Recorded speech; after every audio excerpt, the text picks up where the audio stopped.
Hello students, कैसे हैं आप लोग? उम्मीद करते हैं अच्छे होंगे। याद करें, पिछले क्लास में हम लोग बात कर रहे थे कोलॉइड्स की, सरफेस केमिस्ट्री को पढ़ रहे थे। और सरफेस केमिस्ट्री में दो पोर्शन हमारा हो चुका था, एब्जॉर्प्शन एंड कैटालिसिस। तो इसके बाद हम लोग बात कर रहे थे कोलॉइड्स की, और सरफेस केमिस्ट्री का सबसे इम्पोर्टेंट पोर्शन यही है। तो कोलॉइड्स में जैसा कि हम क्या देखे थे कि थॉमस ग्राहम साहब के द्वारा क्या किया गया था, तो जब वो क्या किए कि वाटर में ब्लू, जेलेटिन इन सब को डिजॉल्व कर रहे थे, और दूसरे केस में वाटर में NaCl या फिर हम क्या करते हैं सुक्रोज को डिजॉल्व करते हैं, दोनों मिक्सचर बना दोनों। तो क्या देखे कि जब वाटर में हम ग्लूकोज या सुक्रोज या फिर नमक को ले रहे थे, कि इस मिक्सचर को जब हम क्या करते हैं कि अल्ट्रा फिल्टर पेपर और पर्चमेंट पेपर और एनिमल पेपर से पास कराते हैं, तो ये पास हो जाता है। लेकिन जब हम ब्लू या जेलेटिन वाले का सॉल्यूशन बना रहे थे, वो उससे पास नहीं हो रहा था। तो इसके आधार पर वो क्या किए थे, पदार्थ को दो कैटेगरी में बांट दिए थे। एक को क्या बोले थे क्रिस्टलॉइड्स, और दूसरे को क्या बोले थे कोलॉइड्स। क्योंकि कोलॉइड्स का अर्थ क्या था, वो ये ग्रीक वर्ड था, कोला से आया था, जिसका अर्थ क्या होता है ग्लू। लेकिन ये क्लासिफिकेशन बहुत जल्द ही क्या हो गया, वो जो पदार्थ को दो भाग में बांट दिए थे, क्रिस्टलॉइड और कोलॉइड, तो ये बातें बहुत जल्द गलत साबित हो गई। क्योंकि एक ही पदार्थ क्या कर रहा है, क्रिस्टलॉइड की तरह भी एक्ट कर सकता है और कोलॉइड की तरह भी एक्ट कर सकता है। तो अब ये बोलना कि पदार्थ का ये दो टाइप है, ये तो सही नहीं है।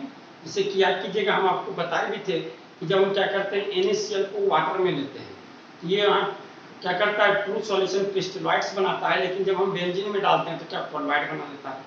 दूसरे केस में सोप की बात कर रहे थे, जो वाटर में क्या कर रहा था, ठीक हाइयर कंसंट्रेशन पे कोलॉइड बनाता है, लेकिन अल्कोहल में डालते हैं तो वहाँ क्या होता है क्रिस्टलॉइड बन जाता है। या एक ही पदार्थ डिफरेंट कंसंट्रेशन पर भी डिफरेंट ढंग का एक्ट करता है। इसी सोप वाले की बात कर रहे थे, वो लो कंसंट्रेशन पे ट्रू सॉल्यूशन बनाता है, जबकि हाइयर कंसंट्रेशन पे कोलॉइड बना देता है। तो ये कहना कि कोलॉइड एक पदार्थ है, ये तो बिल्कुल गलत था। ये हम उस दिन भी प्रूव किए थे, और आपको बताया कि NCERT का सबसे लास्ट क्वेश्चन यही क्वेश्चन भी था कि colloid is not a substance but A state of substance. Comment, इसके बारे में हम लोग सारी बातों की चर्चा कर चुके थे। तो आखिर क्या देख रहे थे कि जब हम इन दोनों जगहों पे ऑब्जर्व किए, तो हम पाए कि सॉल्यूट पार्टिकल का साइज दोनों जगहों पे क्या होता है, अलग अलग होता है। तो वास्तव में सॉल्यूट पार्टिकल के साइज के आधार पर मिक्सचर को तीन क्लास में बांटा जा रहा था। Mixture of two substances are divided into following three classes. First में हम बोले ट्रू सॉल्यूशन और क्रिस्टलॉइड्स, जहां सॉलिड पार्टिकल का साइज क्या होता है, इस लेसर देन 1 नैनोमीटर होता है। दूसरा है कोलॉइड्स, जहां पार्टिकल्स का साइज क्या होता है 1 नैनोमीटर से ज्यादा, जबकि 1000 नैनोमीटर से क्या होता है कम होता है। और तीसरा क्या है सस्पेंशंस, जहां पार्टिकल्स का साइज क्या होता है तो 1000 नैनोमीटर से क्या होता है बड़ा होता है। और इसमें हमें जो बात करनी थी कोलॉइड्स के संबंध में बात करनी है, तो हम आपको बताए कि कोलॉइड क्या है, तो यह एक हेट्रोजीनियस सिस्टम है जिसमें दो फेज होते हैं। क्या क्या होते हैं भैया, तो डिस्पर्स्ड फेज होते हैं और डिस्पर्सन फेज होते हैं। ये डिस्पर्स्ड फेज जैसे सॉल्यूशन में सॉल्यूट होता था, तो यहाँ क्या करते हैं, यहाँ सॉल्यूट को सॉल्यूट ना बोल के क्या बोलते हैं डिस्पर्स्ड फेज बोलते हैं, जिसका साइज 1 नैनोमीटर से लेकर 1000 नैनोमीटर के बीच का होगा। 1 नैनोमीटर से ज्यादा और 1000 नैनोमीटर से 1 to 1000 नैनोमीटर के बीच की बात की। दूसरा क्या था डिस्पर्सन मीडियम, जैसे आप सॉल्यूशन में क्या बोलते हैं सॉल्वेंट बोलते हैं, तो यहाँ हम सॉल्वेंट को सॉल्वेंट ना बोल के क्या करते हैं डिस्पर्सन मीडियम बोलते हैं, जो कंटिन्यूअस मीडियम प्रोवाइड कर रहा होगा। तो अब कोलॉइड्स के क्लासिफिकेशन की बात करनी है। तो कोलॉइड्स का क्लासिफिकेशन, जब भी किसी का क्लासिफिकेशन होता है तो कुछ ना कुछ को बेसिस लिया जाता है। तो यहाँ भी कुछ ना कुछ को बेसिस लेते हुए हम कोलॉइड्स का क्लासिफिकेशन कर रहे हैं। तो हमारा हेडिंग था क्लासिफिकेशन ऑफ कोलॉइड्स, याद आया?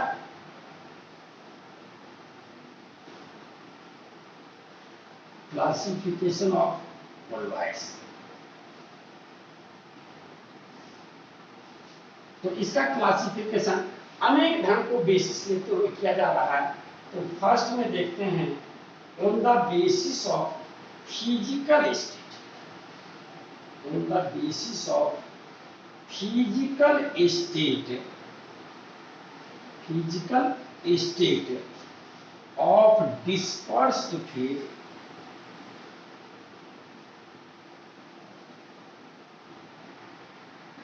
and dispersion medium.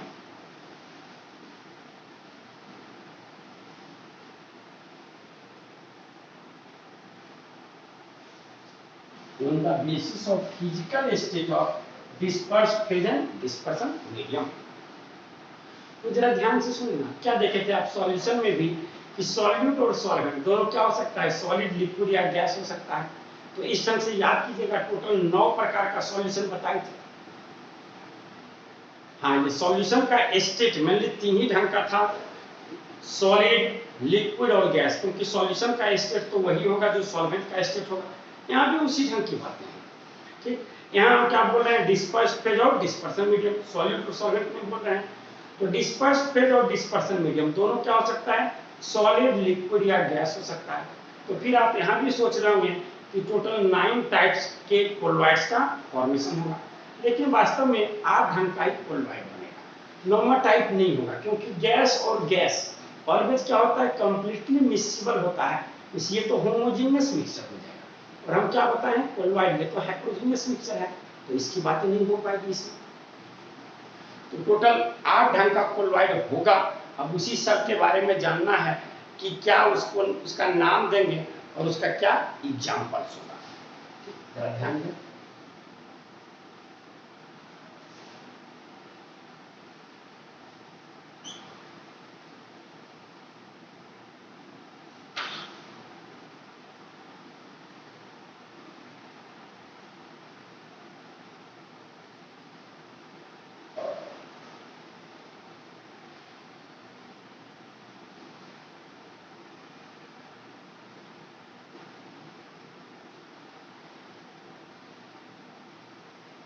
यहाँ बात करते हैं डिस्पर्स्ड फेज,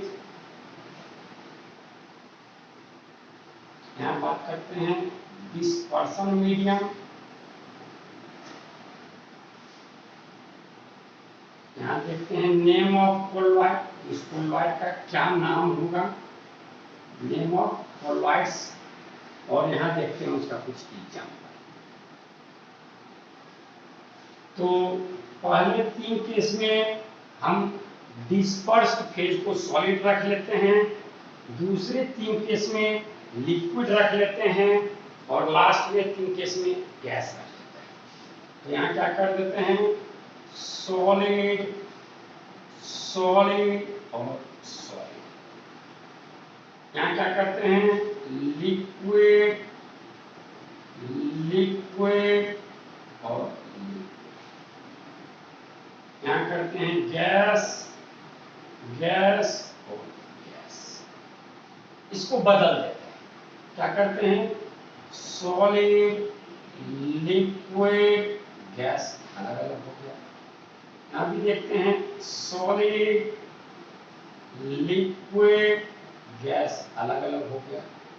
यहाँ देखते हैं सॉलिड, लिक्विड और गैस, अलग अलग हो गया।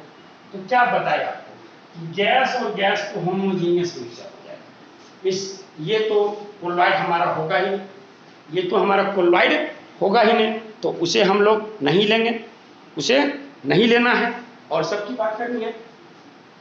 तो अब सॉलिड, सॉलिड वाले का नाम क्या होता है, तो इसे बोलते हैं सॉलिड सोल। सॉल्यूशन नहीं बोल रहे हैं, क्या बोल रहे हैं, सोल। सॉल्यूशन क्या होता है, होमोजेनियस होता है, सोल हम यूज करते हैं हेटेरोजेनियस। तो सॉलिड और लिक्विड इसे क्या बोलेंगे, सोल।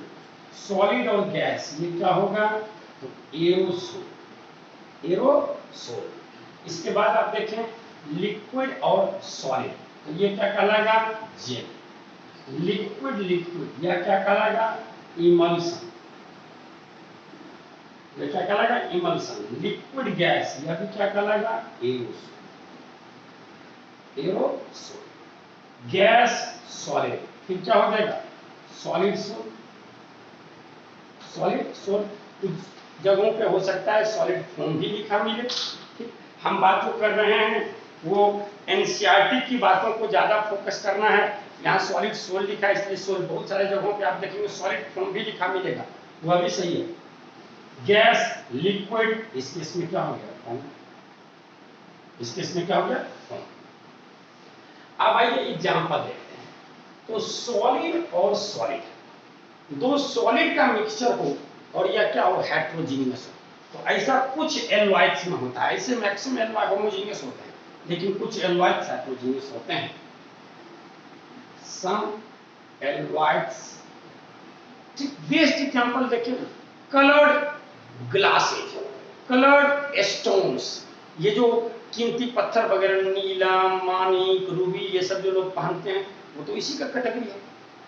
वह क्या इसी का कैटेगरी है, क्योंकि वहां वो क्या है, दोनों का दोनों डिफरेंट ढंग से डिस्ट्रीब्यूशन है, उसका डिस्ट्रीब्यूशन डिफरेंट ढंग का है। जैसे कि इस रिंग वाले की बात किए थे, तो वो क्या लिए थे, हम ले रहे थे, यहाँ भी सॉलिड सॉलिड है, इस गोल्ड की प्योरिटी को कैरेट में मेजर किया जाता है, और क्या पता है कि गोल्ड की जो गोल्ड 100% प्योर है तो वो 24 कैरेट है, याद कीजिएगा सॉल्यूशन। लेकिन 24 कैरेट का ऑर्नामेंट्स नहीं बनता, ऑर्नामेंट्स मैक्सिमम 22 कैरेट का बन रहा है, 22 कैरेट का है।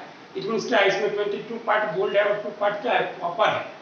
लेकिन ये मोल्टेन स्टेट में मिलाया गया है, तो ये क्या है, पूरे के पूरे में समान रूप से फैला हुआ है। इसमें ऐसा नहीं है कि कहीं गोल्ड ज्यादा है कहीं कॉपर ज्यादा है, ठीक। लेकिन वो जो आपका पत्थर होता है, ठीक, उसमें इस ढंग की बातें होती हैं कि बिल्कुल देखेंगे कि कहीं क्या होता है, कलर ज्यादा होता है, कहीं क्या होता है, कम नजर आता है। डिफरेंट डिफरेंट ढंग का वहां डिस्ट्रीब्यूशन है। क्या होता है, कलर्ड स्टोन्स, कलर्ड स्टोन्स। आइए लिक्विड सोल की बात करें। ये लिक्विड, ये सॉलिड और लिक्विड, इस लिक्विड में सॉलिड को डाल रहे हैं, ठीक, और वो हेट्रोजीनियस मिक्सचर ढंग का है। इट मींस ये क्या, पेंट्स, जितना भी पेंट वगैरह होता है इसी ढंग की बात होती है। हम बात करें मडी वाटर, कीचड़ युक्त पानी, मडी वाटर, कीचड़ युक्त पानी, वो भी तो वही है भैया। सॉलिड गैस, इस क्या कर रहे हैं, यहाँ आवरण क्या है, गैसीय आवरण है, इसी गैस के स्टेट में होगा, और उसमें सॉलिड क्या होगा, फंसा हुआ होगा। क्योंकि आप जान रहे हैं कि सॉल्यूशन में ही बात कर रहे थे कि सॉल्यूशन किस अवस्था में होगा, वो डिपेंड करता है किसके, सॉल्वेंट की अवस्था में। अगर सॉल्वेंट लिक्विड है तो सॉल्यूशन भी क्या होगा, लिक्विड अवस्था में होगा। अगर सॉल्वेंट क्या है, गैस है, तो सॉल्यूशन भी क्या होगा, गैसियस अवस्था में होगा। अगर सॉलिड सॉल्वेंट क्या है, सॉलिड है, तो सॉल्यूशन भी क्या होगा, सॉलिड की अवस्था में होगा। ऐसी बात तो नहीं कि सॉल्यूशन का अर्थ लिक्विड हो गया। अरे होमोजीनियस मिक्सचर जो है वो क्या है, सॉल्यूशन। तो सॉलिड का भी हो सकता है, लिक्विड का भी हो सकता है, गैस का। हाँ, लिक्विड सॉल्यूशन हमारा मोस्ट कॉमन एग्जांपल जरूर। तो ये देखिए सॉलिड गैस, ये क्या हो गया, एरोसोल। जैसे इसका एग्जांपल देखते हैं, स्मोक, धुआं की बात कीजिए। धुआं में क्या होता है, धुआं है, उसमें आप जैसे किसी चीज को जला रहे हैं, ठीक, कोई बैग था उसको जलाए तो काफी काला रंग का धुआं निकलता है। इसका है, वो धुआं तो है और उसमें अनबर्न्ड कार्बन के पार्टिकल्स फंसे हुए हैं। जिसे धुआं ही है तो उसमें क्या है, ऐसे ही धुआं है तो उसमें क्या है भैया, एयर तो है, साथ ही साथ क्या है, डस्ट पार्टिकल्स तो फंसा हुआ है। डस्ट पार्टिकल्स क्या है, फंसा हुआ है। स्मोक हो गया। हम बात करते हैं डस्ट स्टॉर्म, धूल भरा हवा का झोंका, धूल भरा हुआ हवा का झोंका। लिक्विड सॉलिड, जिसे हम क्या बोल रहे हैं, जेल। इसका एग्जांपल देखते हैं, तो इसका बेस्ट एग्जांपल क्या होगा, चीज पनीर में इस ढंग की बात में आपको देखने को मिलती है।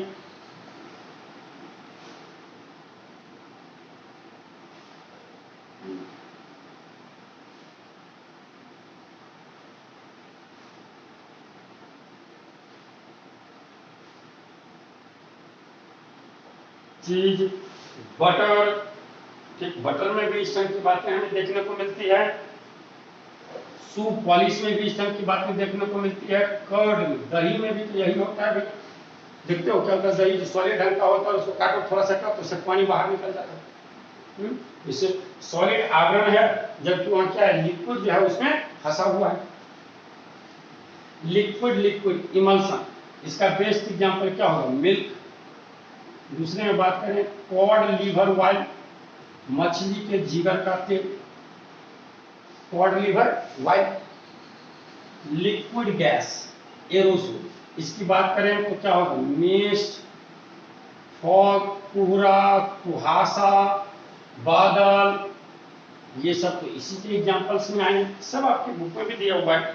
हम जनरली उसी एग्जांपल्स को लिखना चाह रहे हैं, देख लेते हैं कि जो आपकी बुक में दिया हुआ होगा। ठीक, गैस और सॉलिड की बात करते हैं। सॉलिड सोल, इसमें हम क्या बोलते हैं, फोम, सॉलिड फोम बोल सकते हैं। ये हमारा ब्रेड इसी का एग्जांपल होता है। ब्रेड में क्या होता है, ये सॉलिड आवरण है, बीच में क्या होता है, गैस फंसा हुआ होता है, बीच में क्या होता है, गैस फंसा हुआ होता है। फोम, रबर इसी का एग्जांपल है, बिल्कुल सही है। फोम, रबर इसी का एग्जांपल है, बिल्कुल ठीक। इसके बाद इसमें देखते हैं गैस लिक्विड, इसे क्या बोलेंगे, सोप, फ्रॉथ, साबुन का झाग, सोप, फ्रॉथ या लेदर, जो भी बोले। तो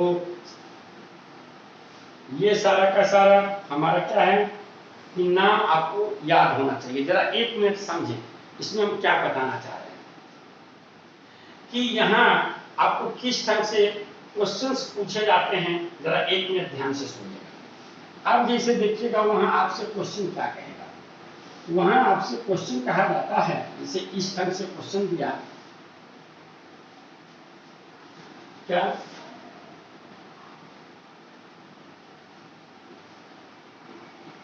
solid dispersed in liquid, solid dispersed in liquid is known as, दूसरे में लिखा liquid dispersed in solid, liquid dispersed in solid, in solid is known as, तीसरा क्वेश्चन हम देखते हैं, जैसे पहले दोनों को देखें, कहता है solid dispersed in liquid, means क्या है, तो सॉलिड डिस्पर्स्ड है, ठीक, बिखरा हुआ है किसमें, लिक्विड में। मतलब लिक्विड क्या है, डिस्पर्सन मीडियम है, एकदम से ये सॉल्वेंट ढंग की बातें हो रही है, और ये क्या है, ये हमारा क्या है, सॉल्यूट ढंग की बात है। तो क्या बोल रहे हैं, सॉलिड डिस्पर्स्ड इन लिक्विड, आपका ये टाइप हो रहा है, इसे क्या होगा, लिक्विड की अवस्था में होगा, तो इसे हम क्या बोलते हैं, सोल बोलते हैं, इसे क्या बोलते हैं, सोल बोलते हैं। या फिर आपसे कहा जाता पेंट इज एन एग्जाम, जैसा कुछ हम लिखेंगे दूसरे में, दूसरा कहा जा रहा है liquid dispersed in solid, means liquid क्या है, डिस्पर्स्ड है, बिखरा हुआ है किसमें, सॉलिड, ठीक। तो यहाँ हम क्या देख रहे हैं, कंटिन्यूअस मीडियम जो प्रोवाइड कर रहा है वो कौन कर रहा है, सॉलिड कर रहा है, इससे क्या होगा, सॉलिड ढंग का स्ट्रक्चर होगा, ये क्या होगा, सॉलिड ढंग का स्ट्रक्चर होगा, मींस सोल की बात नहीं होगी, लिक्विड के फॉर्म में नहीं होगा, इससे क्या होगा, सॉलिड ढंग का स्ट्रक्चर होगा, और इसे नाम क्या बोलते हैं, जेल बोलते हैं। याद कीजिएगा, देखिए लिक्विड डिस्पर्स्ड इन सॉलिड, इसका नाम क्या है, जेल। अब जैसे मान लिया जाए आपसे ऐसा ना पूछ के पूछ देता butter is an example of, butter is an example of, या पूछ देता मान लिया जाए कि milk is an example of,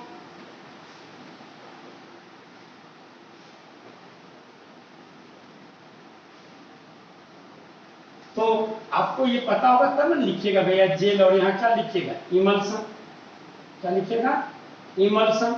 तो ये टाइप आपको बिल्कुल ध्यान में रखना होगा, और सभी का एक दो ही एग्जाम्पल लिखे हैं, वो एग्जाम्पल भी आपको याद होना चाहिए।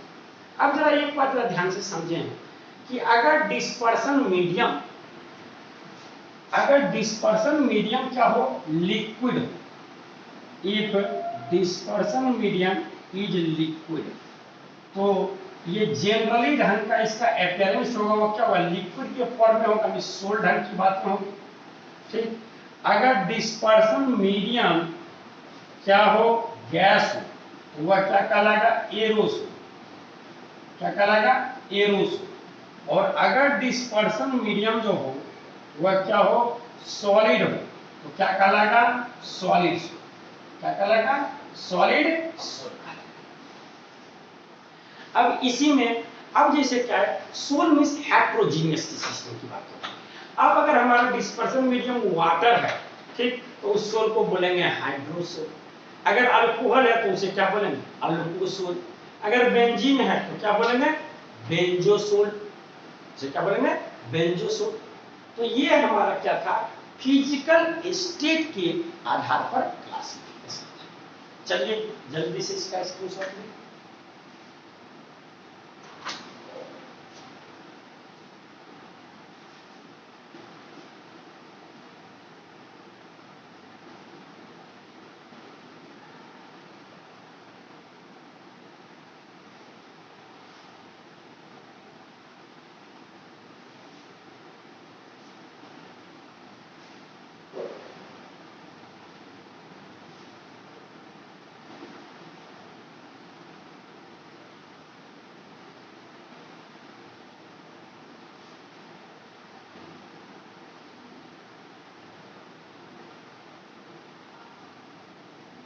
ये देखिए डिस्पर्सन मीडियम सॉलिड है तो क्या बोले, सॉलिड सोल बोले। और इसी में अगर उसमें क्या हो कि इलास्टिसिटी का गुण आ जाए, जैसे कुछ हद तक क्या हो कि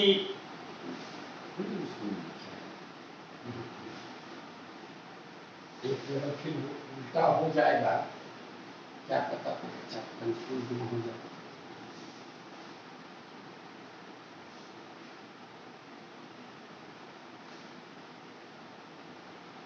ये बिल्कुल आपकी बुक में भी टेबल बना हुआ होगा, और हम एग्जाम्पल्स भी मैक्सिमम केस में आपके बुक वाला ही एग्जाम्पल भी लिए हैं।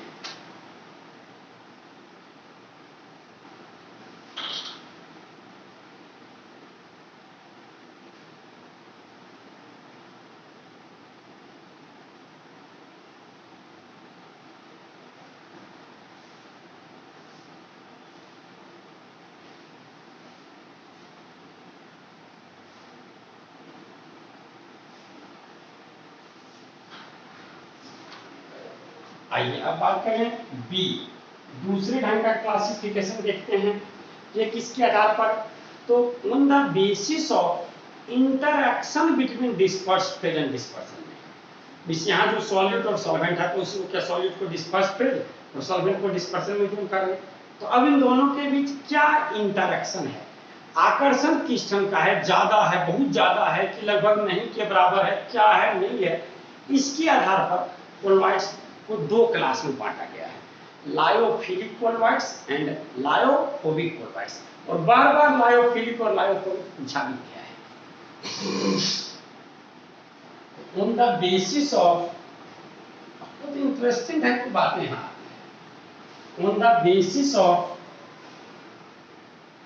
इंटरैक्शन बिटवीन, आप देखिएगा इसी कोलॉइड्स के ही जवाब पढ़ने से, जब पढ़ेंगे तब हम आपको बता देंगे कि गंदा पानी में फिटकरी डालने पर पानी साफ क्यों हो जाता है।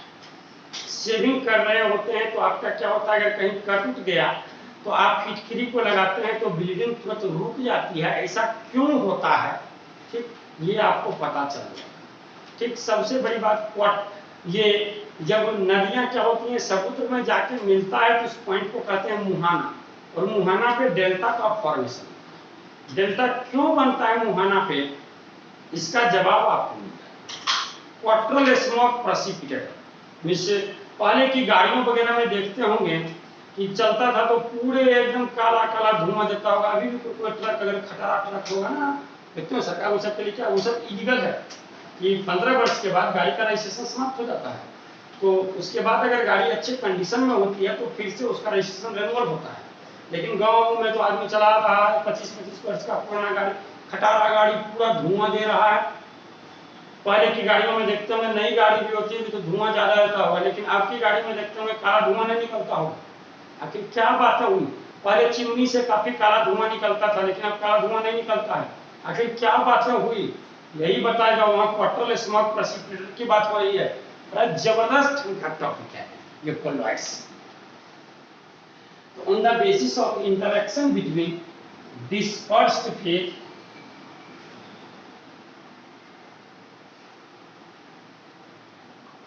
and dispersion,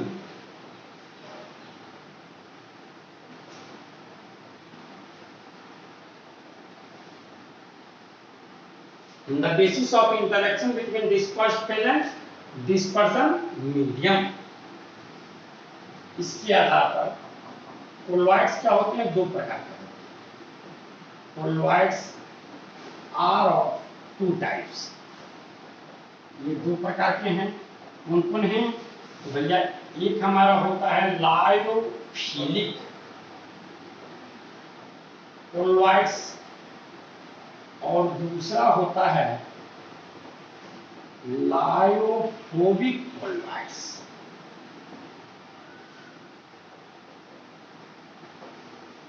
लायोफिलिक कोलॉइड्स, देखिए फिलिक का अर्थ क्या होता है,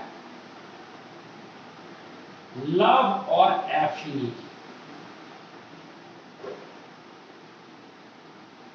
इसको यहाँ डिस्पर्स्ड फेज और डिस्पर्सन मीडियम में प्यार है, लगाव है, जबकि फोबिक का अर्थ क्या होता है, हैट और एलर्जी, इस नफरत है या घिरना है। तो आइए बात करें लायोफिलिक।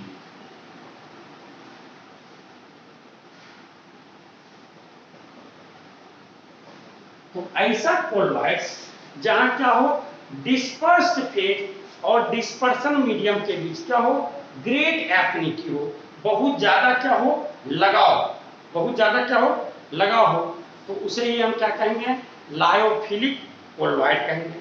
ये लायोफिलिक कोलॉइड्स जो होते हैं ये क्या होंगे, स्टेबल होंगे और रिवर्सिबल नेचर का होगा। रिवर्सिबल नेचर का होगा, इसका क्या मीनिंग हुआ, तो इसका मीनिंग हो गया,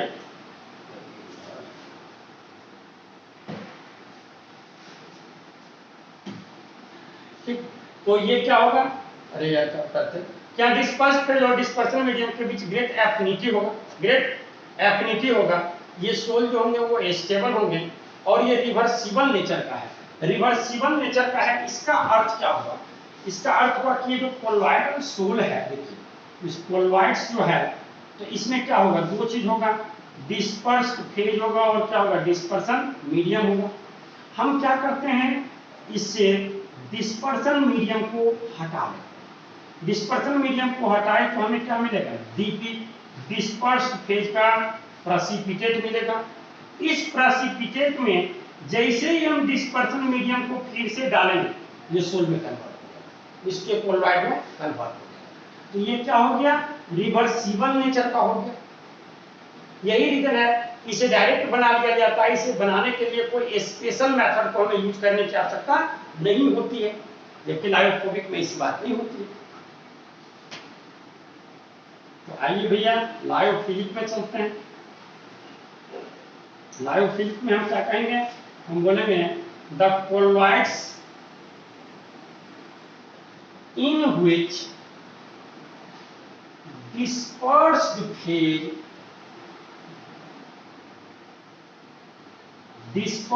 phase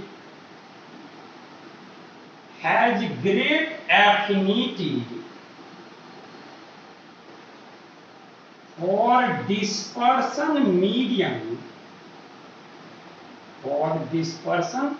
medium, are known as lyophilic colloids. Lyophilic colloids, अब ये लायोफिलिक कोलॉइड्स जो होते हैं ये क्या होते हैं, तो हाईली स्टेबल होते हैं, इसलिए स्टेबल ढंग के होते हैं और रिवर्सिबल नेचर के होते हैं।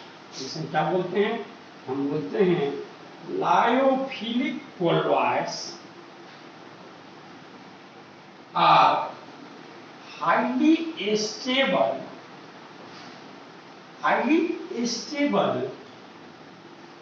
and are reversible in nature। Reversible in nature का मीनिंग क्या हो गया कि as their precipitated mass can be converted back to colloidal state simply by the addition of molecules of dispersion, as their precipitated mass can be converted back to colloidal state simply by the addition of molecules of dispersion medium. Molecules of dispersion medium. As for example, देखें sool of protein, sool of starch, spool vital sool of cellulose, sool of gelatin, arabic, etc. It means हम क्या कर सकते हैं, एक शब्द में हम कर सकते हैं that is colloidal sool of organic.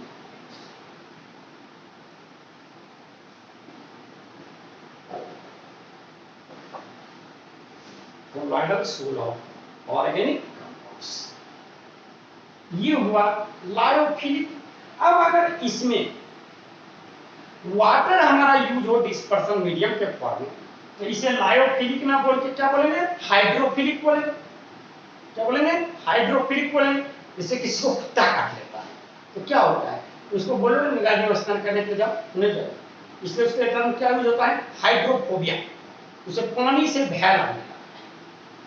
तो यहाँ पानी है, लायोफिलिक एफिनिटी है. अब अगर यहाँ क्या देख रहे हैं कि डिस्पर्सन मीडियम वाटर है, तो इसी लायोफिलिक को हम क्या बोलेंगे, हाइड्रोफिलिक बोलेंगे.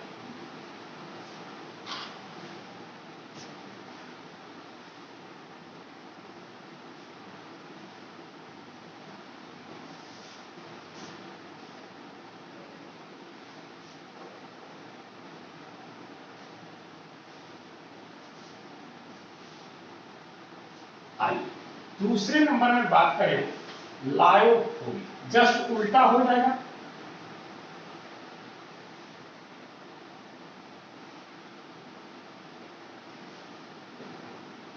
क्या बोलेंगे, ऐसा कोलॉइड जिसमें डिस्पर्स्ड फेज और डिस्पर्सन मीडियम के बीच बहुत ही कम एफिनिटी हो या लगभग कोई एफिनिटी हो ही नहीं, या लगभग कोई एफिनिटी हो ही नहीं.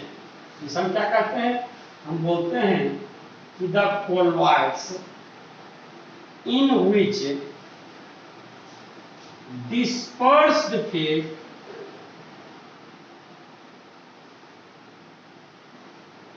has no affinity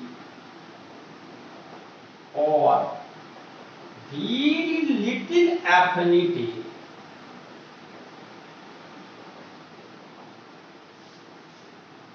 for dispersion medium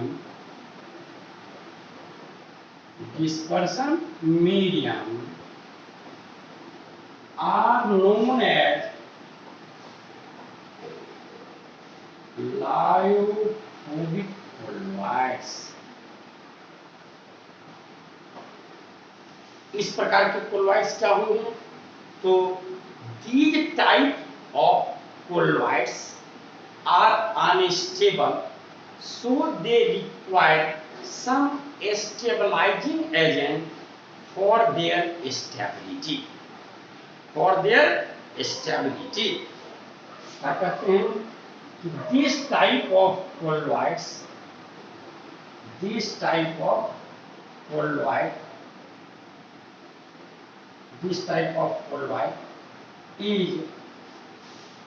unstable, so it requires some stabilizing agent.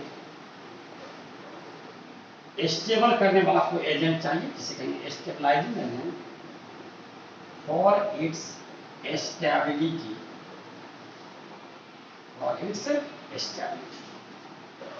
पहली बात.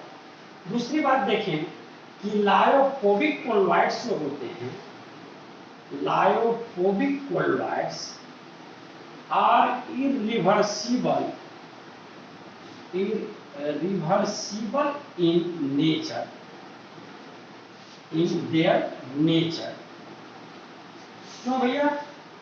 क्योंकि यहाँ जो प्रेसिपिटेटेड मास होगा उसमें सिर्फ आप डिस्पर्सन मीडियम को डाल के एजिटेट कर रहे हैं, हिला रहे हैं, तो वो सोल में कन्वर्ट नहीं हो जाएगा, क्योंकि उसे स्टेबलाइज करने के लिए तो कुछ ना कुछ स्टेबलाइजिंग एजेंट की आवश्यकता थी, और जैसे वो प्रेसिपिटेट हुआ स्टेबलाइजिंग एजेंट की प्रॉपर्टी समाप्त हो गई, तो अब वो सिंपली कन्वर्ट नहीं हो सकता है।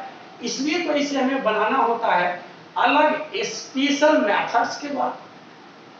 जैसे मेथड्स ऑफ प्रिपरेशन में देखिएगा, हम लायोफिलिक के लिए बोलेंगे तो ऐसे बन जाएगा, लायोफोबिक के लिए मेथड की बात करें।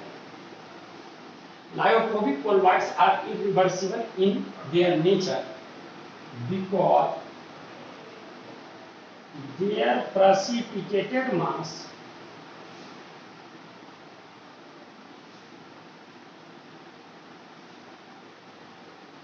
can't be converted back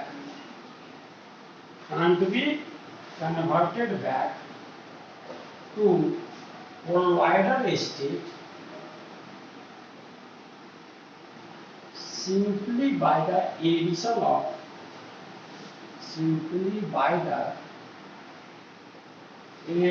of molecules of dispersion।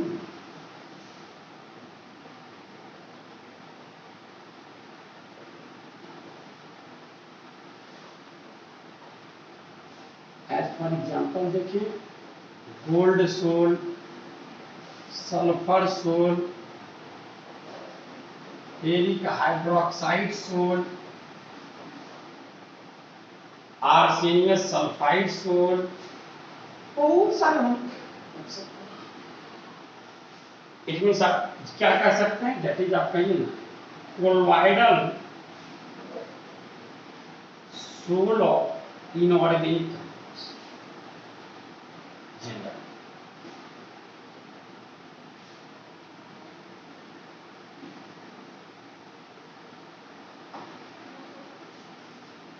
Inorganic compounds. तो ये जो हम लोग देखे, ये क्लासिफिकेशन किसके आधार पर था? तो इंटरैक्शन के आधार पर था।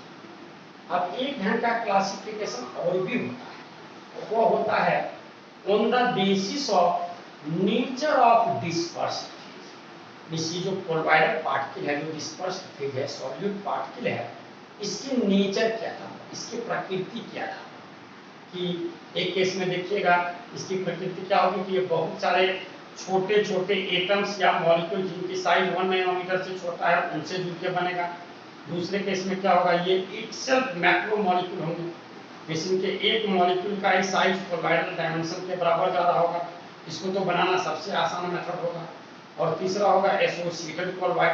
इसमें देखिएगा कुछ क्या है कि लो कंसंट्रेशन पे वो ट्रू सॉल्यूशन बनाएगा, जबकि हाइयर कंसंट्रेशन पे कोलॉइड बनेगा। तो तीसरे ढंग का क्लासिफिकेशन शुरू करते हैं सी, और सी में हम लोग देखें on the basis of nature of dispersed phase. It means हम कह सकते हैं बेस्ड ऑन मॉलिक्यूलर साइज। तो साइज के आधार पर है, मॉलिक्यूलर साइज, साइज के आधार पर।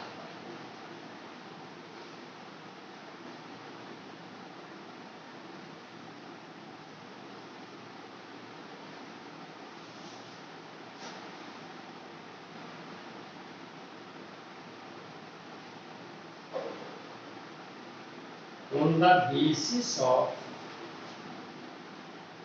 nature of dispersed phase, on the basis of nature of dispersed phase, और कह सकते हैं based upon molecular size, molecular size। इसके आधार पर कोलॉइड्स को 3 कैटेगरी में बांटा जा रहा है।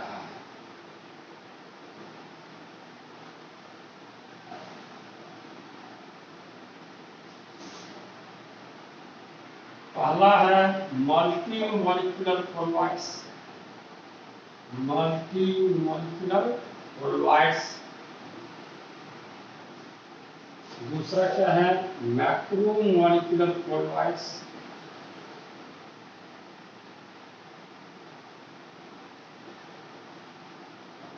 और तीसरा है एसोसिएटेड और aggregated colloids, associated.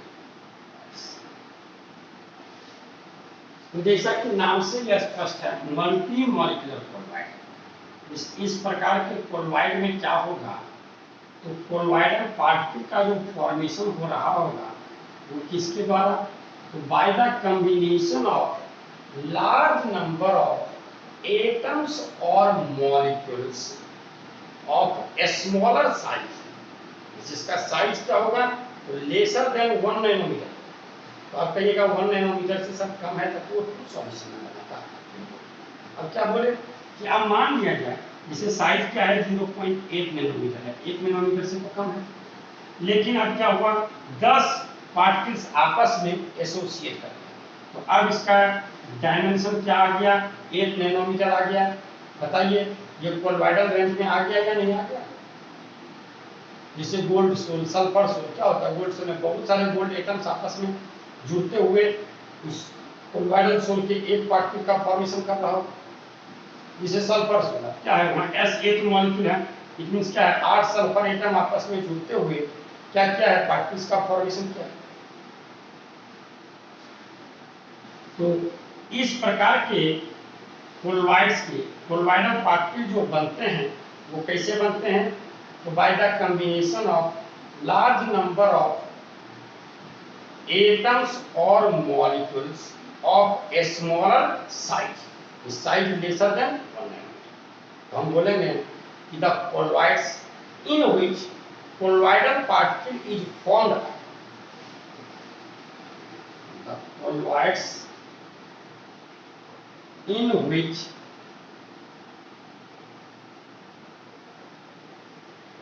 colloidal particle, it means dispersed particle, that is particles of dispersed, particle of dispersed colloidal particle is formed by combination of large number of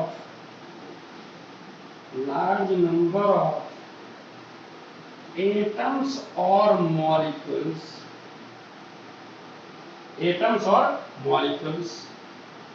of a smaller size, that is क्या होगा, तो size lesser than 1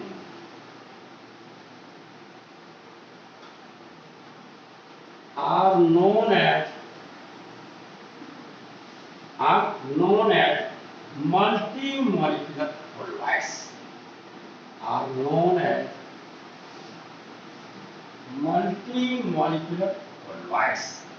इससे ही हम क्या कहेंगे, multi-molecular colloids are known as multi-molecular colloids। इसे हम बोलते हैं gold sol, sulphur soul,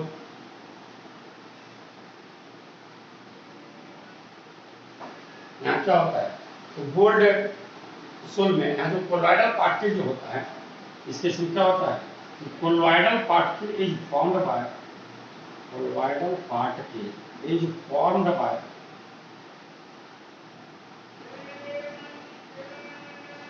large number of small atoms of gold।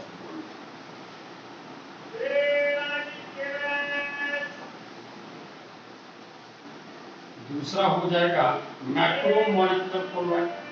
जैसा कि नाम से ही स्पष्ट है, देखिए साइज के आधार पर तो है भैया, तो साइज के आधार पर था मल्टी मॉलिकुलर, जिसका साइज छोटा था बहुत सारा जुड़ेगा तब जाके बना मैक्रोमोलिकुलर कोलॉइड। तो इस प्रकार के कोलॉइड में क्या होगा कि एक ही पार्टिकल का साइज कोलॉइडल डायमेंशन के बराबर होगा। इसलिए मैक्रो मॉलिक्यूल्स के कोलवाइड होंगे, लाइक स्टार्च, प्रोटीन, सेलुलोज, इन सब के कोलवाइड होंगे। तो हम क्या कहते हैं, हम बोलेंगे the colloids in which size of single particle, size of single particle of size of single molecule of is the colloids in which size of single molecule of substance lies in the range of colloidal dimension। तो इस प्रकार का जो कोलवाइड होगा वही multi molecule macro molecular कोलवाइड कहलाएगा। Macro molecule का कोलवाइड कहलाएगा। हम क्या कहेंगे, हम बोलते हैं the colloidal sol, the colloids in which the size of single molecule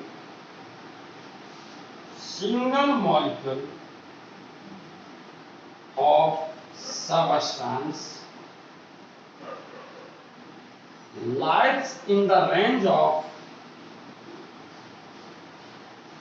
colloidal dimension, colloidal dimension।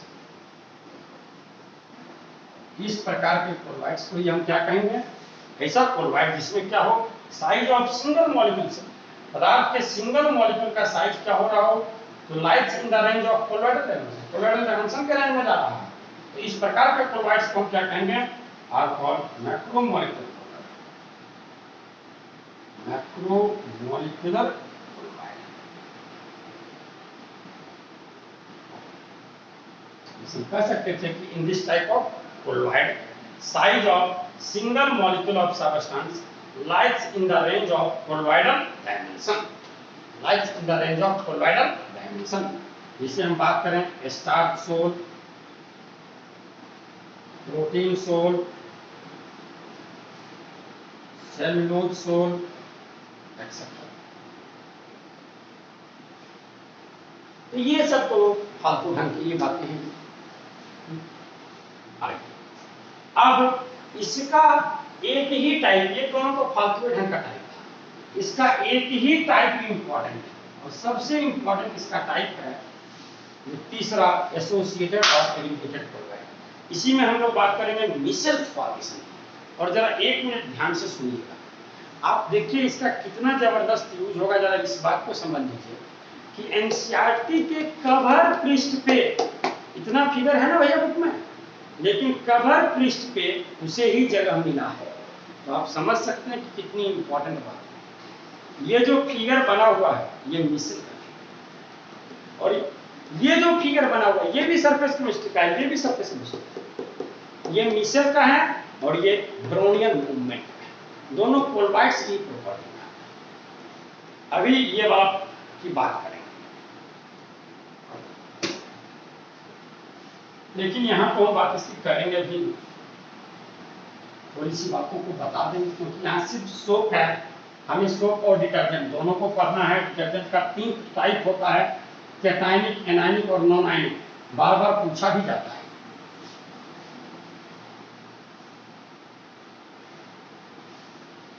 और डॉन पड़ी, अब हम लोग सब कुछ आराम से पढ़ेंगे। परेशानियां जरूर हो गई थी कि इतने दिनों तक बंद था, तो अब लग रहा था कब खुलेगा, नहीं खुलेगा, कहीं ऐसा ना हो कि बच्चों को पढ़ा भी ना पाए, तो इसलिए जल्दी जल्दी से बढ़ना चाह रहे थे। लेकिन जैसे ही हम 2-3 दिन वीडियो लगातार, 2 वीडियो लगातार देते कि 4 ठो बच्चा फोन करता, सर सब टीचर सबका रहता है, नेट पैक नहीं बचता है, नहीं देख पाते हैं। जब बच्चा देखिए नहीं पाता तो उसको देने से क्या फायदा। इसलिए हम कम कम करके दे रहे थे, 2-3 दिन गैप करके दे देते थे ताकि देख ले। फिर भी देखते थे कि बहुत ज़्यादा बच्चे नहीं देख पा रहे थे। तो चलिए अब तो क्लास 28 तारीख से ऐसा कि बताएंगे ऑफलाइन की ओर भी कर रही है। और अब सभी कुछ को आराम से हम लोग ज़्यादा समय देते, 2 घंटे का समय देते, आराम से पढ़ेंगे। 4-5 महीने 2 घंटे का समय, सब कुछ आराम से पढ़ सकते हैं, कहीं भाग दौड़ की बात नहीं है।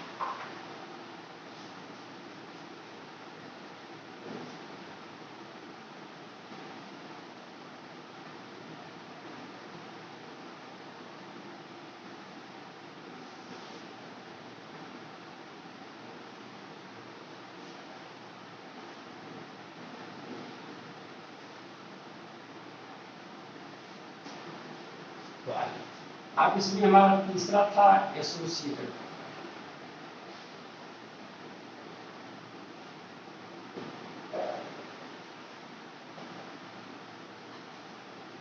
तो जरा ध्यान दें वास्तव में होता क्या है।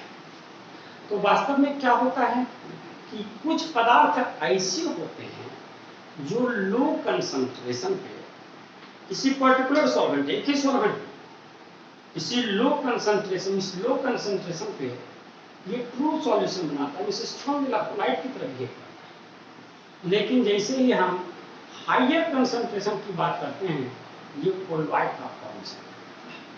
तो इसी प्रकार के कोलॉइड्स को हम कहते हैं एसोसिएटेड कोलॉइड। और यह बिहेवियर क्यों अराइज करता है?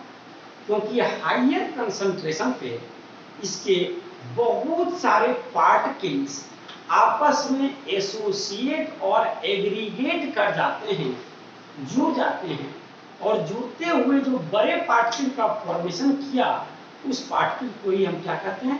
मिसेल। इस मिसेल का फॉर्मेशन किसी निश्चित कंसंट्रेशन के एबव और किसी निश्चित टेम्परेचर के एबव होता है। इस कंसंट्रेशन को CMC, क्रिटिकल मिसेल कंसंट्रेशन, और टेम्परेचर को क्राफ्ट टेम्परेचर। इसका एग्जांपल है सोप एंड डिटर्जेंट्स, साबुन और मार्जर की बात करते हैं। जरा एक मिनट ध्यान से सुनिएगा। आप पानी में थोड़ा सा साबुन को घोल लें तो क्या देखेंगे, पानी का कलर तो जरूर चेंज हो गया, लेकिन बुलबुला ढंग का नहीं बन रहा होगा। और वहां जो आप पानी जो कलर जो बदला हुआ पूरे के पूरे में समान ढंग का है, क्योंकि वो क्या किया है? ट्रू सॉल्यूशन बनाया है, होमोजीनियस मिक्सचर है। लेकिन उसी में जब आप क्या करते हैं, बहुत ज्यादा साबुन सब यूज करने लगते हैं, तो क्या होता है? एकदम थक्का झाग जैसा ऊपर बन जाता है, नीचे दूसरे ढंग का होता है डायल्यूटेड, ऊपर क्या थक्का बन कर गया। इसको हाइयर कंसंट्रेशन पे पार्टिकल्स क्या हो गया? एसोसिएट करते हुए मिसेल का फॉर्मेशन कर दिया, एसोसिएट करते हुए मिसेल का फॉर्मेशन कर दिया। तो इस CMC के नीचे, उस कंसंट्रेशन से नीचे पे वो ट्रू सॉल्यूशन की तरफ बिहेव कर रहा है, इसे स्ट्रॉन्ग इलेक्ट्रोलाइट है। जबकि हायर कंसंट्रेशन पे वो कोलॉइड, हायर कंसंट्रेशन पे वो कोलॉइड है। ठीक, अब इसके ही मैकेनिज्म को समझाने के लिए आप देख रहे होंगे कि आपके बुक में कंप्लीटली यहाँ से फिगर वगैरह बनाया गया होगा। तो कुछ नहीं, क्या है? साबुन का स्ट्रक्चर दर्शाया है। क्योंकि सोप क्या होता है? तो सोडियम और potassium salt of long chain fatty acid, sodium और potassium salt of long chain fatty acid. इसमें प्राय कार्बन श्रृंखला जो होती है वो 16, 17 या 14, 15, 16, 17 कार्बन में जाता है। पालमिटेट, सोडियम पालमिटेट, ऑलिएट, एस्टिडेट, ये सब होता है। इसके बाद ये जो हमारा क्या बोलते हैं, सोप एंड डिटर्जेंट की बात कर रहे हैं, ये सोडियम और potassium salt of long chain fatty acid को सोप कहते हैं। तो सोडियम वाला जो होता है वो हार्ड सोप होता है, जिसे हम कपड़ा वपड़ा साफ करने में यूज करते हैं। पोटेशियम वाला सॉफ्ट होता है, जिसे हम क्या करते हैं? शरीर में लगाने में यूज करते हैं। तो शरीर में आप और भी कुछ लगाते हैं, भैया शैम्पू वगैरह भी लगाते हैं। ठीक, वो तो साबुन नहीं, वो तो साबुन नहीं है। वो क्या है? वो सोपलेस सोप है, साबुन रहित साबुन है, वह डिटर्जेंट है, वह डिटर्जेंट। ठीक, आप बर्तन वगैरह साफ करने में लिक्विड वाश वगैरह भी यूज करते हैं, डिटर्जेंट है। तो इसकी बातों को हम वहां डिटेल में बताएंगे, आगे हमें पढ़ना है एक चीज ऑर्गेनिक में, तो वहां हम आपको सोप एंड डिटर्जेंट्स दोनों का यूज बताएंगे। और वहां हम आपको यह बताएंगे मिसेल फॉर्मेशन क्या हो रहा है। और कपड़ा को, जब आपका कपड़ा गंदा हो जाता है तो आप क्या करते हैं? पानी में उसे डुबाइए और निकाल लीजिए, तो आपका कपड़ा साफ नहीं होगा। क्योंकि इस कपड़े से क्या था? डस्ट पार्टिकल चिपका होता है, डस्ट पार्टिकल चिपका था, झाड़ दे तो अलग हो जाता, लेकिन ऐसा प्राय नहीं होता है। गंदा तो आपका जो एकदम चिपका काला जैसा है वो तो अलग नहीं होता है। क्यों? क्योंकि ये कपड़ा आप देखते हो, कपड़ा भी सब जगह ज्यादा गंदा नहीं होता है, कलर पे ज्यादा गंदा होता होगा, यहाँ ज्यादा। ठीक, जो डायरेक्ट हमारे बॉडी के कॉन्टेक्ट में ज्यादा रहता है वो ज्यादा गंदा होता है। क्यों? क्योंकि हमारे बॉडी का सरफेस ये क्या है? वाइली स्किन है। यहाँ से वो क्या करता है? पसीना और वाइल वगैरह उसके सरफेस पे लगा, कपड़े के सरफेस पे लगा।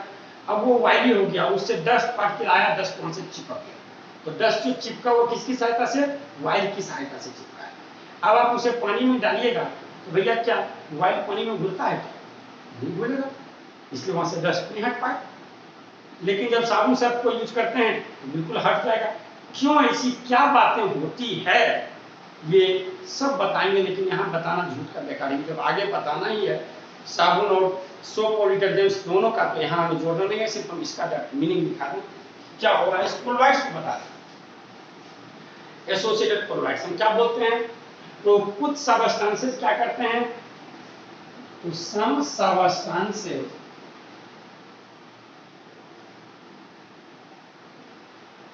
form true solution at low concentration.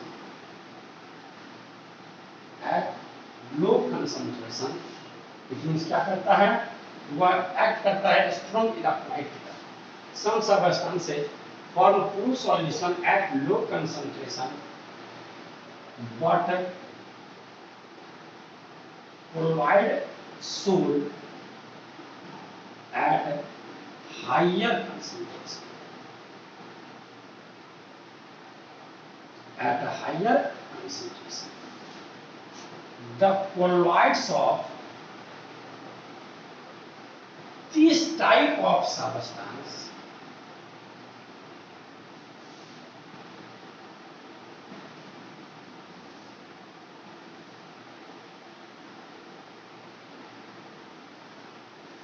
some substances form true solution at low concentration, but colloidal sold at a higher concentration. ऐसा क्यों होता है, ये देखें। This behavior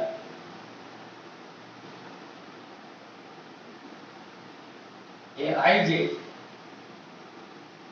due to association or aggregation of large number of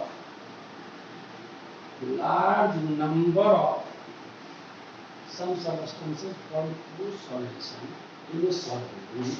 particular solvent नहीं होता है, in a solvent नहीं बदल रहे हैं, in a solvent at low concentration, but colloidal sold at a higher concentration. This behavior arises due to association or aggregation of large number of particles to form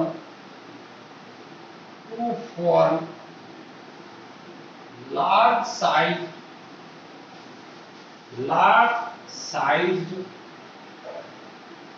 associated or aggregated particle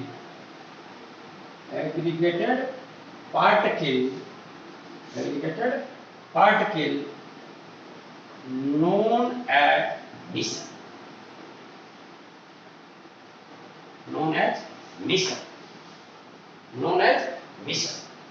Some substances form true solution in a solvent at low concentration, but colloidal sold at a higher concentration. तो इसी प्रकार के colloids को हम क्या कहते हैं, associated colloid. The colloid of this type of substance is known as associated colloid. ऐसा क्यों हो रहा है, this behavior जो है, this behavior arises due to association or aggregation of large number of particles to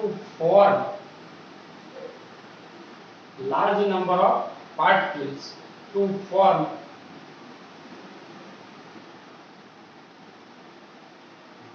वहां भी लार्ज यहाँ भी लार्ज छिप जाता है, to form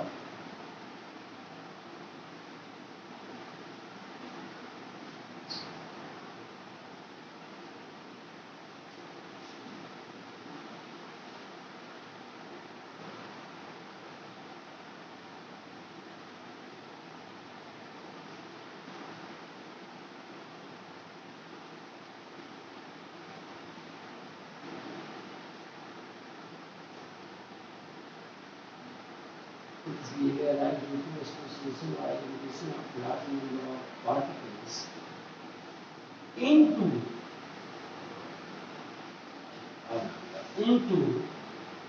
एसोसिएटेड और एग्रीगेटेड पार्टिकल नोन एज मिसल, नोन एज मिसल, अब language known as misal.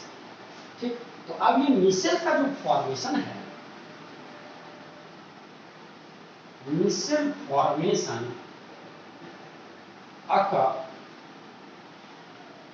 above a certain concentration, above a certain concentration and temperature, which is known as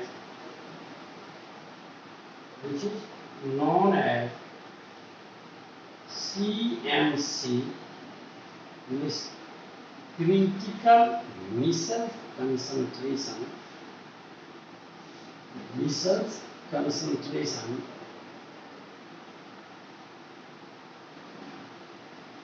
and trough temperature.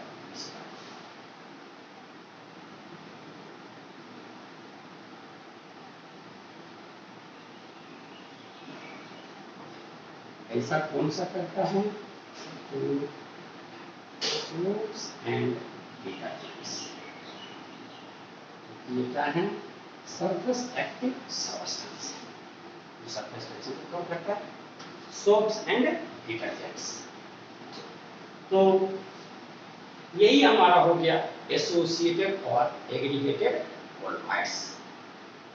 Associated और aggregated colloids, ये बार बार पूछा जाता है।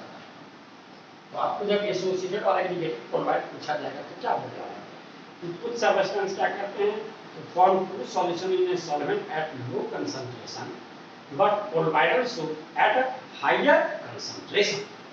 ठीक, तो इसी प्रकार के कोलॉइड को हम क्या कहते हैं? एसोसिएटेड कोलॉइड कहते हैं। यह बिहेवियर क्यों अराइज कर रहा है? This behaviour arises due to association और aggregation of large number of particles into associated or aggregated particle known as missile। ये बिहेवियर क्यों अराइज कर रहा है?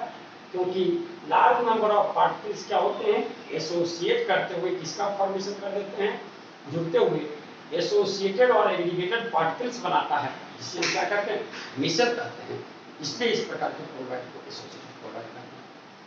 और ये मिसल का फॉर्मेशन जो है वह occur above a certain concentration and temperature which is known as CMC, critical micelle concentration and trap temperature.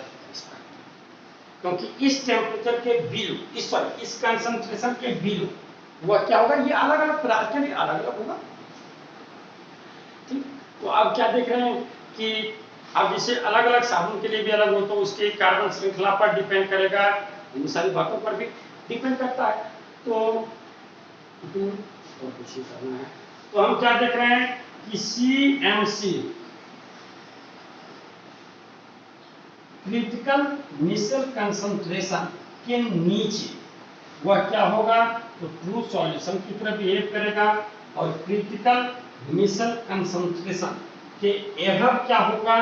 वह कोलॉइड की तरह बिहेव। क्यों? क्योंकि जिस समय कंसंट्रेशन कम था उस समय पार्टिकल्स एसोसिएट नहीं हो सकते, लेकिन जैसे ही कंसंट्रेशन बढ़ा तो अब पार्टिकल्स की संख्या वहां ज्यादा हो गई और वो पार्टिकल आपस में एसोसिएट करते हुए बड़े पार्टिकल का फॉर्मेशन करते हैं। इस कारण कोलॉइडल बिहेवियर अराइज करेगा। इस कारण कोलॉइडल बिहेवियर अराइज करेगा।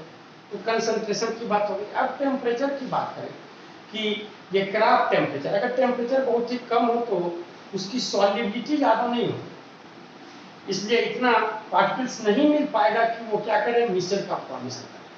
इसलिए कोई एक निश्चित टेम्परेचर के एबव भी होना चाहिए। उस टेम्परेचर को हम क्या कहते हैं? टी के क्रॉप टेम्परेचर कहते हैं। क्योंकि क्रॉप टेम्परेचर के एबव उसकी सॉल्युबिलिटी इतनी ज्यादा होती है, इतना ज्यादा वो डिजॉल्व कर चुका होता है, ठीक, कि वो एसोसिएट करने की बात हो सकती है। और एसोसिएट करता ही हो, क्या सकता करता ही। तो ये आपका कोलॉइड्स का क्लासिफिकेशन जो था वह। आइए इसके आगे हम लोग बात करें preparation of colloids. Preparation of colloids.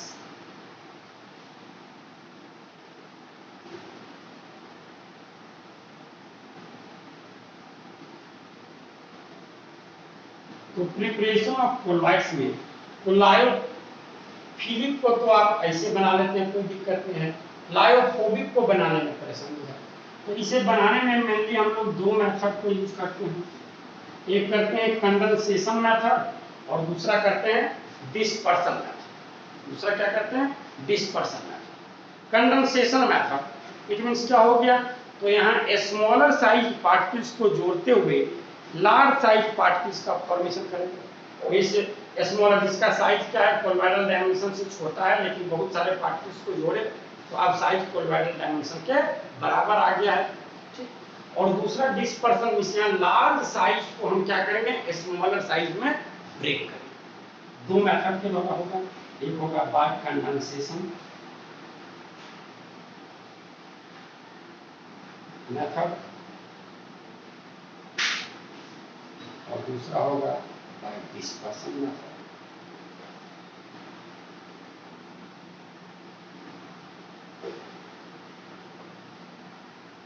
तो अब ये जो कंडेंसेशन मेथड है इसमें भी हम फिजिकल और केमिकल दोनों की बात कर सकते हैं, ठीक।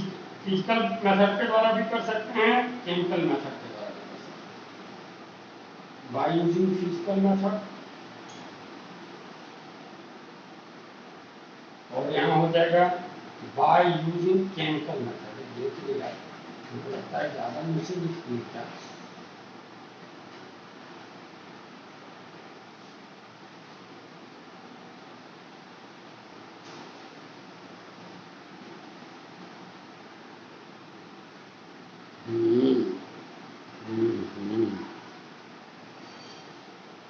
ज्यादा नीचे आगे नहीं आ रहा है, ऊपर देखते हैं।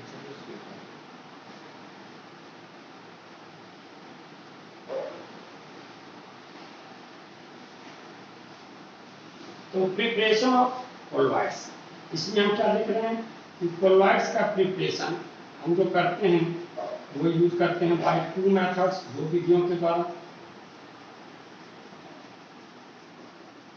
एक में करते हैं बाय कंडेंसेशन मेथड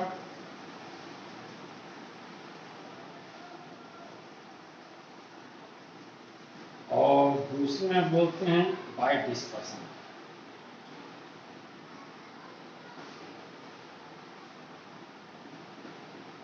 अब कंडेंसेशन मेथड में भी ठीक फिजिकल केमिकल दोनों मेथड यूज कर सकते हैं, ठीक। फिजिकल मेथड के द्वारा भी कर सकते हैं, केमिकल मेथड के द्वारा भी कर सकते हैं। अब फिजिकल मेथड में जैसे कि एक बात हम कहते हैं, इससे फालतू बात बता देते हैं, बाय एक्सचेंज ऑफ सॉल्वेंट। जैसे हम क्या करें कि सल्फर को, तो सल्फर क्या है कार्बन डाइसल्फाइड में हाईली सॉल्युबल है, वहाँ ट्रू सॉल्यूशन बनाएगा। लेकिन यही अगर हम सल्फर को वाटर में डालेंगे तो वहाँ क्या करें, उसको हम सॉल्वेंट को चेंज करके CH2 को हटा के वाटर कर देते हैं। तो अब वहाँ वो क्या करेगा, ठीक, तो मिल्की कलर का कोलॉइडल सोल्ट का फॉर्मेशन करेगा। तो क्या देखें, कुछ नहीं किए, सिर्फ सॉल्वेंट को बदल दिए फिजिकली, वो सॉल्यूशन से क्या हो गया कोलॉइड में चेंज कर दिया। अब केमिकल मेथड, यहाँ हम क्या ऑक्सीडेशन, रिडक्शन, डबल डिकम्पोजिशन ये सब करा सकते हैं। जैसे आप देखेंगे बुक में कुछ ने लिख दिया होगा केमिकल में, ठीक, double decomposition, oxidation, reduction, hydrolysis ये सब हो सकता है, बात खत्म हो और कुछ नहीं, ठीक। इसमें क्या था, तो स्मॉल साइज को हम क्या करते हैं लार्ज साइज में कन्वर्ट करते हैं। जबकि बाय डिस्पर्सन मेथड में क्या है, यहाँ लार्जर साइज पार्टिकल्स को हम क्या करते हैं कोलॉइडल डायमेंशन में ब्रेक करते हैं। इस केस में हम क्या करते हैं, हियर हम क्या करते हैं, large size particles are broken into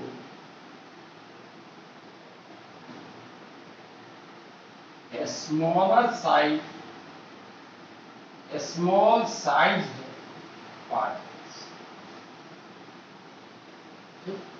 small size means जिसका क्या हो, साइज जो हो वो कोलॉइडल रेंज में आना चाहिए। वो क्या होना चाहिए, कोलॉइडल रेंज में आना चाहिए।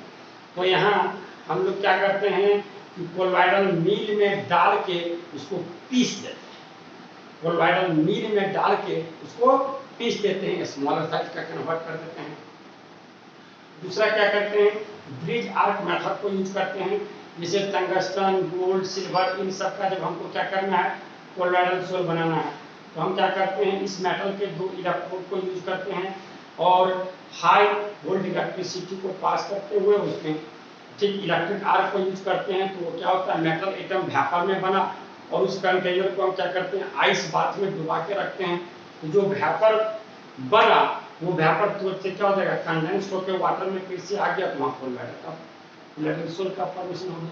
इसलिए दोनों बातें यहाँ बेकार ढंग की है, लेकिन इसमें एक टर्म जो डिस्पर्सन वाले में ही एक टर्म आता है पेप्टाइजेशन, जो बहुत बहुत इंपॉर्टेंट है और मोर देन 10 टाइम्स पूछा गया है। तो इसमें बस एक मेथड हमें बताना है, पेप्टाइजेशन। आगे बात करें पेप्टाइजेशन।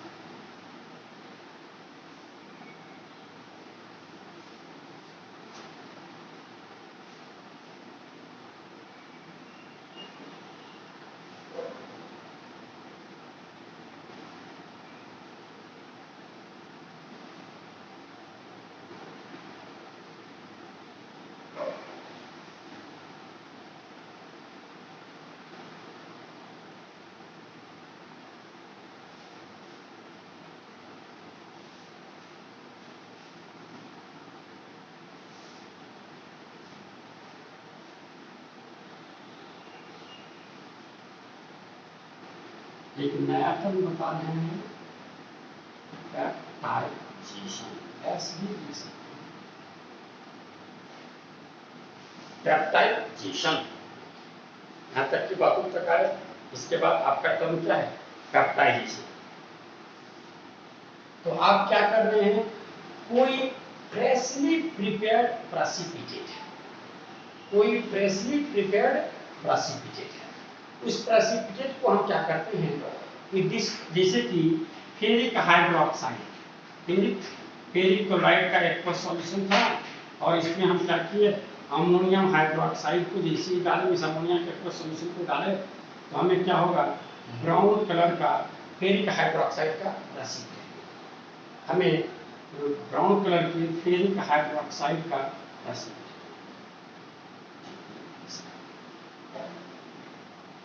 तो ये जो हमारा प्रेसिपिटेट मिला, अब इस प्रेसिपिटेट को बहुत छान के रखें, इसे फ्रेशली प्रिपेयर्ड प्रेसिपिटेट है।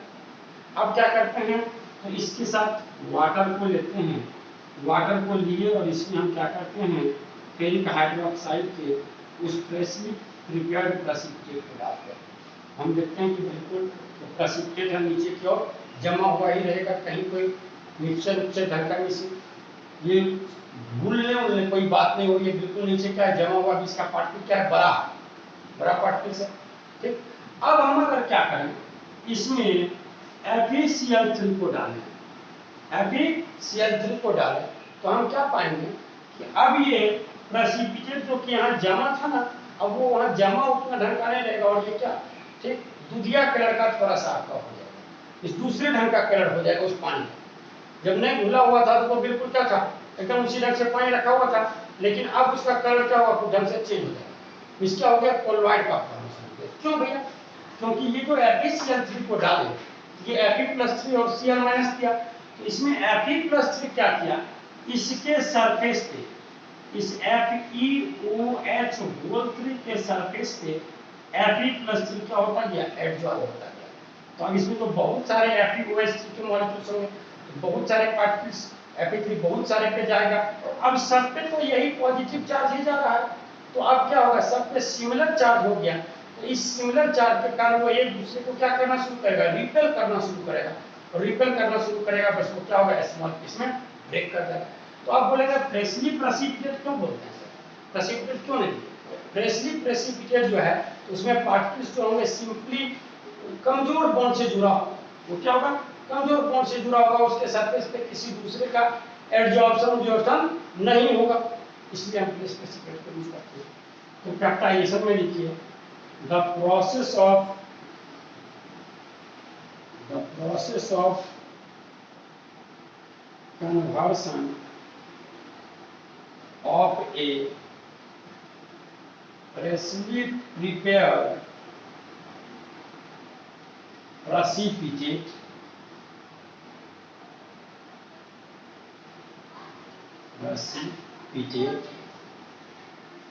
into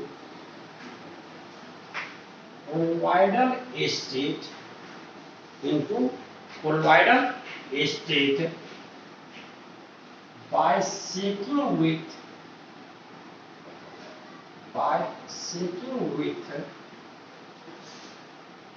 dispersion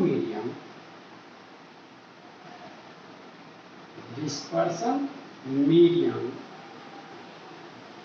in the presence of a small amount of suitable electrolyte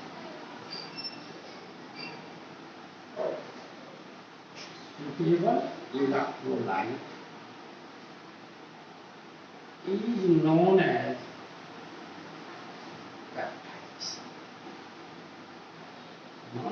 baptization, and the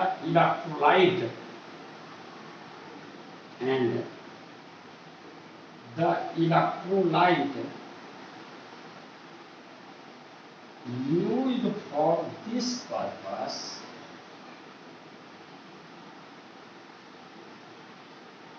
is known as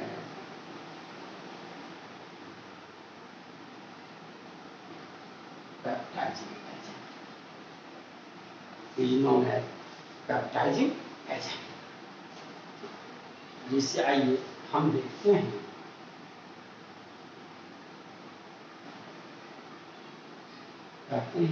addition of FeCl3 to a freshly precipitated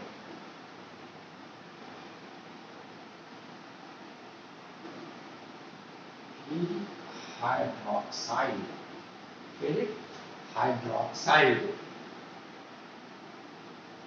in water। Addition of FeCl3 to a freshly precipitated ferric hydroxide जिसे हम कहाँ लिए हैं, water में लिए हैं। Acidic water में भी लिखे तो बात आप समझ ही जाएंगे। Addition of FeCl3 to a freshly precipitated ferric hydroxide results formation of colloidal soul of FeOH। ऐसा क्यों हुआ? Due to adsorption of Fe+3 ion on its surface। देखिए ये हो गया Fe2H3/Fe+3 तो ज्यादा आगे चला गया ना।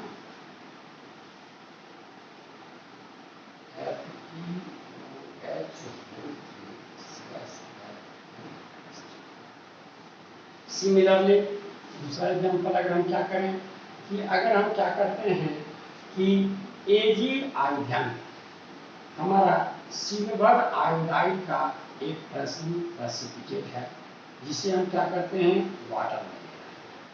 जिसे कहाँ ले रहे हैं? ये हमारा वाटर था जिसमें हम प्रेसिपिटेटेड AgI को ले रहे हैं। अब इसमें अगर हम क्या करें कि AgNO3 के एक्वस सॉल्यूशन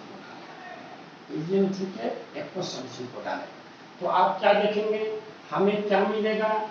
हमें मिलेगा कोलॉइडल सोल ऑफ AgI।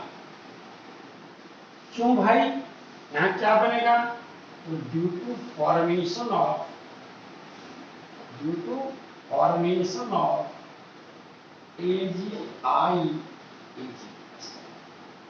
अगर इसी में हम क्या करते कि ध्यान दें, अगर हम पोटेशियम आयोडाइड के एक सॉल्यूशन पोटेशियम आयोडाइड, तो क्या होगा इसके सरफेस पे I माइनस है, इस क्या होगा AgI minus, AgI I minus, यहाँ भी क्या बनेगा कोलोइडल सोल बनेगा, कोलोइडल सोल बनेगा, AgI का हमें क्या कोलोइडल सोल मिल जाएगा। तो ये हमारा यहाँ तक हो गया, और ये बार बार पूछा गया है, बहुत ही इंपॉर्टेंट है।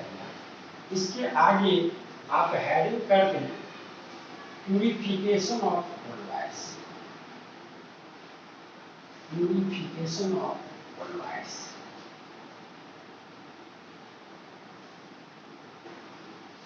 Purification of colloids. तो यहाँ से हम लोग नेक्स्ट